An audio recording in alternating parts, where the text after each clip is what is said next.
Package 3 of the Noise Action Plan for Brisbane aims to reduce the concentration of flights over some of the most affected communities in Greater Brisbane. In this video, we are presenting the preferred option to support the introduction of independent parallel runway operations.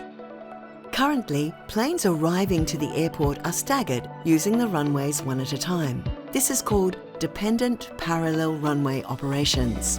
Using independent parallel runway operations, each runway operates independently of the other, so arrivals can operate side by side on both runways.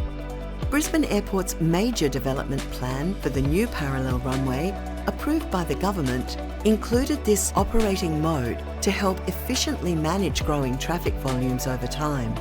Air Services Australia is required to provide this mode of operation, which allows for a higher number of aircraft movements at busy times during the day.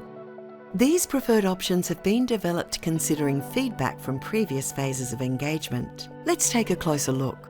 Firstly, let's look at the necessary changes to the arrival paths just prior to the point at which they join the long approaches to the new and legacy runways over land when the wind is blowing from the north.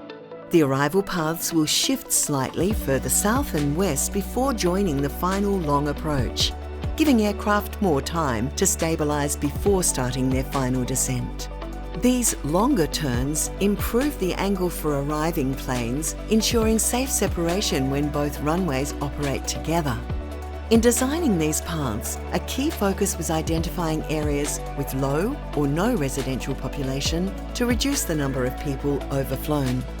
The design connects to other changes to arrival paths proposed in this package of preferred options.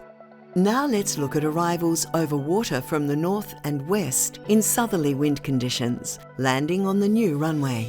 Currently, there are arrival paths connecting to both the long approach and the short approach, which is used by planes equipped with the required navigation technology and certification.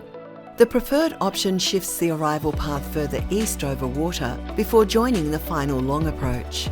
This supports independent parallel runway operations as it gives aircraft more time to stabilise before starting their final descent and improving the turning angle for planes.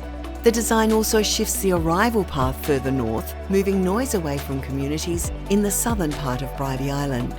New short approaches are introduced to better share operations across different flight paths over land. Arrival paths from the northeast and northwest are mostly used by non-jet aircraft, while the existing short approach is mainly used by jets. The introduction of additional short approaches aims to redirect some non-jet aircraft over water sooner, helping to reduce noise for some communities.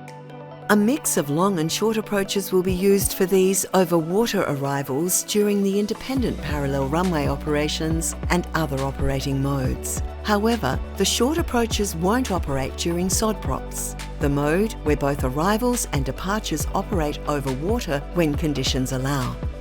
To further reduce noise for communities, this preferred option also includes a small adjustment to the northbound departure path for non-jet aircraft.